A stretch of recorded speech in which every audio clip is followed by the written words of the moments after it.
Друзья, всем привет! У нас сегодня плановое мероприятие. Мы сегодня проводим профилактику от гельминтов.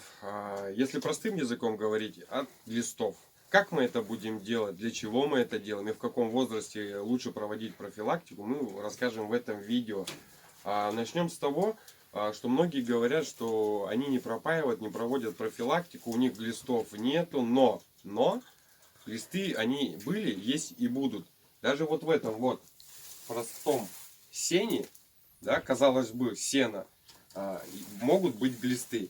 Почему? Потому что сено, она с полей. В полях и мыши, и крысы, и всякая живность. Именно от них кролики на сене могут подцепить себе этих глистов. Также глисты могут приехать к вам с другим кроликом. Если вы вовремя не проведете тому кролику профилактику, он посидит у вас в клетке, вы посадите потом другого кролика в эту же клетку, да, предварительно хорошо ее не очистив и не продезинфицировав, тот кролик, который будет сидеть следующим, он подцепит эти глисты и пойдет. Вот. В каком возрасте начинают проводить профилактику? Мы начинаем проводить где-то в месяц. Ну и потом по мере возрастания каждые полгода. Мы пропаиваем и взрослое поголовье тоже раз в полгода, весна и осень. Вот. Также и от кокцидиоза мы пропаиваем весна-осень, а маленьких мы начинаем где-то с 3 недель. Это тоже необходимое мероприятие, хотя многие тоже этого не пропаивают, у них нет кокцидиоза и так далее и тому подобное. Но мы пропаиваем, мы выбрали себе, как говорится, эту дорогу, мы пропаиваем от кокцидиоза, мы пропаиваем от гельминтов, потому что кокцидиоз, он не только зависит от чистки от чистоты клетки, да, много факторов влияет на то, как кролик может его подцепить. И то же самое эти глисты. Вот, поэтому лучше проводить профилактику. Это не так дорого стоит, но зато ваши питомцы, вы вернее будете спокойны за своих питомцев. Раньше для того, чтобы проводить профилактику, мы использовали таблетированные препараты. Это Альбен. Но он неудобен тем, он дешевый, согласен, он дешевый.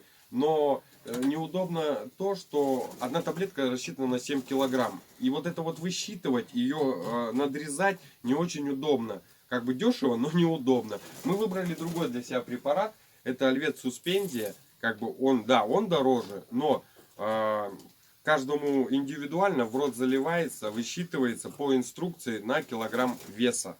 Вот.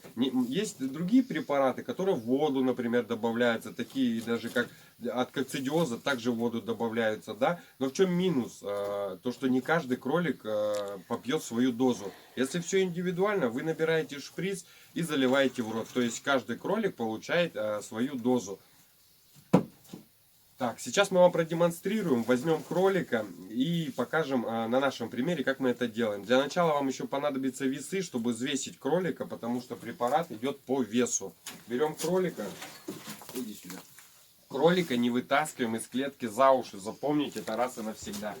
Берете одной рукой за шкурку сверху, второй рукой под пузо.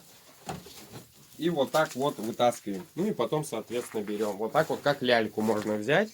Они не сопротивляются. Сейчас мы включим весы, предварительно минусуем вес ящика, да, и смотрим. Ставим на весы, взвешиваем. Сиди. Даже схуднула. Ну, 6 килограмм. Все, теперь на 6 килограмм мы набираем Альвет Суспензию и будем пропаивать. Иди сюда. Это, конечно, лучше делать вдвоем, потому что один, вот как я держу особь, а другой заливает в рот. Но также можно делать одному, но немножко трудновато. Покажем наглядно, как мы будем пропаивать эту крольчиху. Давай пробуем. Как я уже сказал, лучше это делать вдвоем, очень удобно. Один держит, второй пропаивает. Все сбоку, между резцами сбоку запихиваем шприц. И она на автомате начинает его пить. Давай. Ну чё. Ух ты какая.